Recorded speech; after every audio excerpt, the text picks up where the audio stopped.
okay? I haven't had a carb since 2004. Check these out. See these? See these, boys? This is what I live with every day. I lather this up with Kiehl's in the shower. Ah yes, that one body part that everyone loves to show off. Today we're going to be talking about abs and body fat, so stay tuned.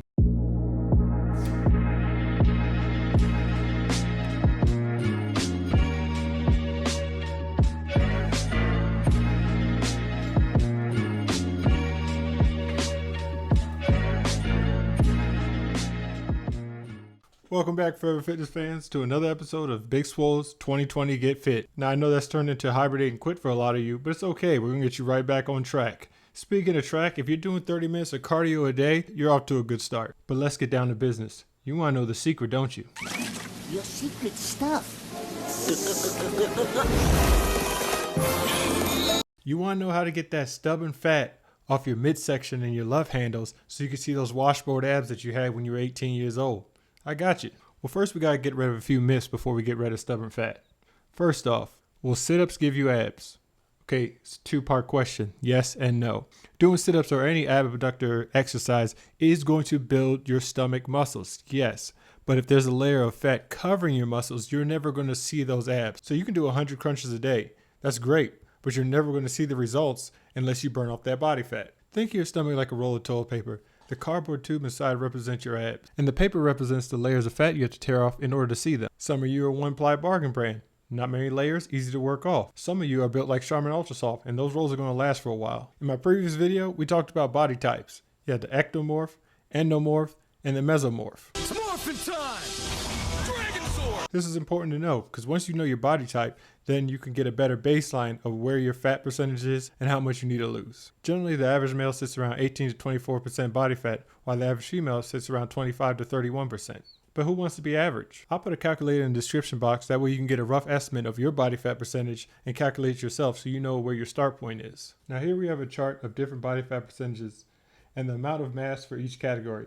As you can see, the 10 to 15% range is where you want to be if you're looking to get those signs of early abs you typically sport at the beach. So now you can visualize where you need to be at in order to meet your goal. Now, body fat is nothing more than excess calories, 3,500 to be exact. That's 1 pound of body fat, 3,500 calories. So if you want to start subtracting those pounds, it's simple. Track what you're eating. If you're using MyFitnessPal, like I recommended, you should know by now what you're eating on a daily basis and how many calories you're consuming day to day. So whatever you're eating on a daily basis, say you're eating 2,000 calories, subtract 200 to 300 calories and put yourself in a small caloric deficit. And if you keep that pace, you're going to be on track to lose 1 to 2 pounds a week.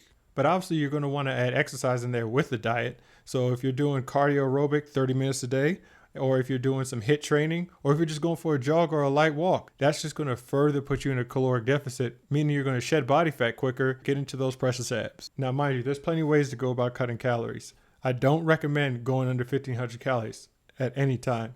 Also, make sure you're getting enough vitamin and minerals throughout the day. Again, if you have any medical conditions, definitely consult your doctor before decreasing your calories drastically. So some ways typically to put yourself in the caloric deficit: you could skip a meal. This is also known as fasting, meaning you just wait longer to have that first meal of the day, or when you do have a meal, substitute it for something lighter. So if you have breakfast and you usually have a large breakfast, have a small lunch, a light lunch, maybe a snack, and then have your regular dinner. That way you're not eating 3 bulk meals throughout the day, or you're just snacking gradually throughout the day so you don't eat a big meal. Also, count your calories. You have to count the amount of calories that you're taking in with each meal. If you're not tracking your progress, you're going to overestimate. Everyone thinks that they're eating healthy. Everyone thinks they're eating clean. But really, we're really overestimating how much we consume on a daily basis. So the only way to be accurate with how much calories you're consuming is to track them as you eat. Another way to speed up the process is to cut out processed foods.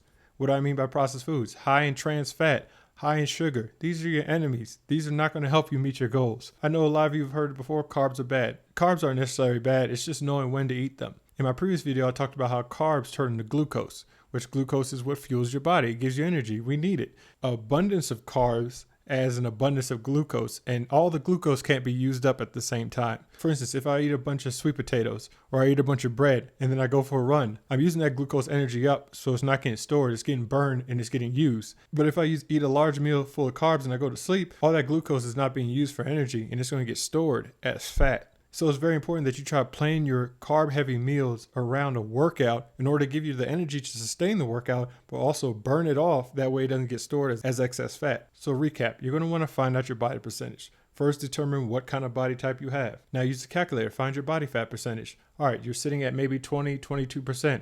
All right, good. Now we have our baseline. What next? Start tracking my calories so I know how much of a deficit I need to be in order to start seeing that body fat come off. Once the body fat starts coming off, I'm going to be able to see my abs. Next, put yourself in a mild caloric deficit. Again, 200 to 300, nothing excessive. Also, if you're doing cardio with it, it's just going to help further that calorie deficit, which is going to get you to your goals quicker. Use carbs when needed. Again, pair your carb source with the exercise. If you know you're not going to work out, don't have heavy carb meals because now you're just storing glucose as fat instead of using it for energy. I guarantee if you stick to this routine for 30 days, you will see results. And once those pounds start coming off, it's only going to further motivate you to keep going. So I challenge you to get out there, start tracking your calories, start doing the cardio, put yourself in that deficit, and get that body fat off and get those abs that you've always been dreaming of. Thanks again for watching. Like and subscribe if you enjoy the content. Also leave a comment of topics that you would like to see discussed. And until next time, Big Swoll helping you meet your goals.